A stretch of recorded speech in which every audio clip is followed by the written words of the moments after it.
साहेब,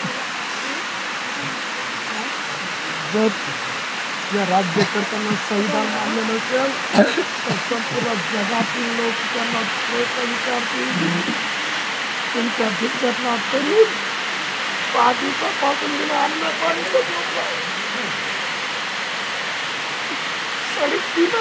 साडेतीन कोटी तरुणांना रोजगार मिळवण्यासाठी 6 लाख तरुणांना रोजगार मिळवण्यासाठी 1,34,000 तरुणांना परमानंट नोकरी मिळावी याच्यासाठी तिथं शब्द पूर्ण करा. अन्यथा या जगाला आम्ही दाखवून देऊ शकतो की भारतीय राज्यघटना या भारत देशाच्या तरुण या भारत देशाच्या लोकांना राज्य करताना मानले नाही. अहो साहेब, आज सरकार भाजपचं आहे, उद्या काँग्रेसचं येईल. मला म्हणायचं असं, यांना संविधान जर मान्य असेल तर या लोकांनी मला पाठिंबा द्यावा. अन्यथा आज भाजपच्या पुढे आपण विनंती करतोय, उद्या काँग्रेसच्या पुढे आपल्याला विनंती करावी लागेल. हे दोघं लोक एक समान, एका नाण्याचे 2 बाजू आहेत. छापा आला काय, काटा आला काय, सत्ता त्यांच्या हातात आहे. माझ्या तरुण पिढीचं भविष्य काय, माझ्या भारतीय राज्यघटनेचं काय, संविधानाचं काय, पण याचं उत्तर देतो.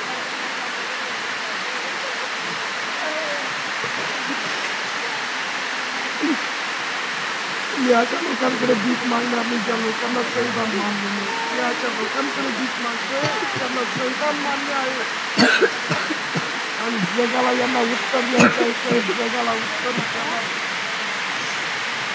आम्ही कायद्याने मागतोय ना, 12वी आणि पदवीधर तरुणांना पोस्टाद्वारे शिक्षण देऊन यांनी वस्तीशाळेमध्ये होते तर त्यांना झेडचे रूपांतर केलं आहे. मी स्वतः येता 3री वर्ग सांभाळला आहे जिल्हा परिषद शाळेत. आणि 1947च्या कायद्यामध्ये कामगार कायदा मला लागू होतो साहेब. मी 334 दिवस काम रेग्युलर केलंय.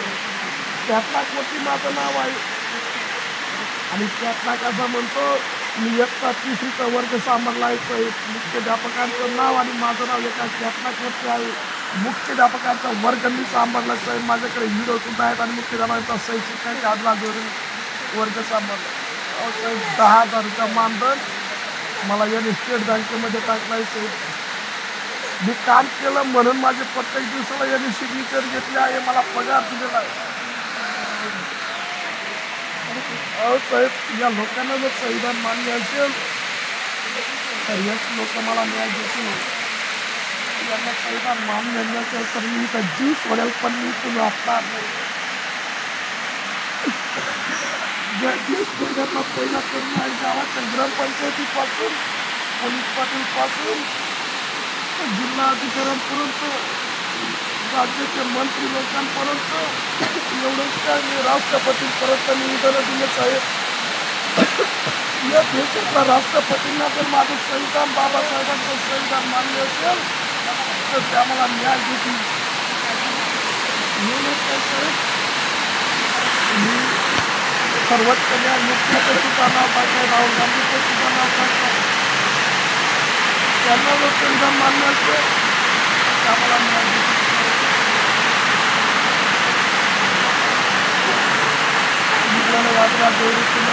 संविधानाची लढाई आहे.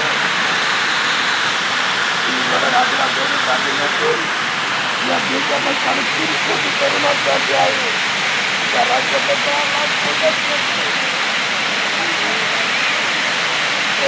लाख तरुणांना कायमची नोकरी मिळावी याच्यासाठी.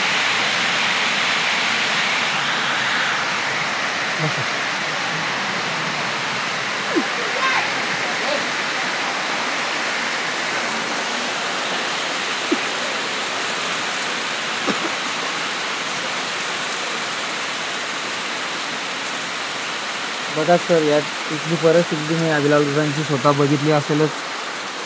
अतिशय गंभीर परिस्थिती त्यांची आज झालेली आहे.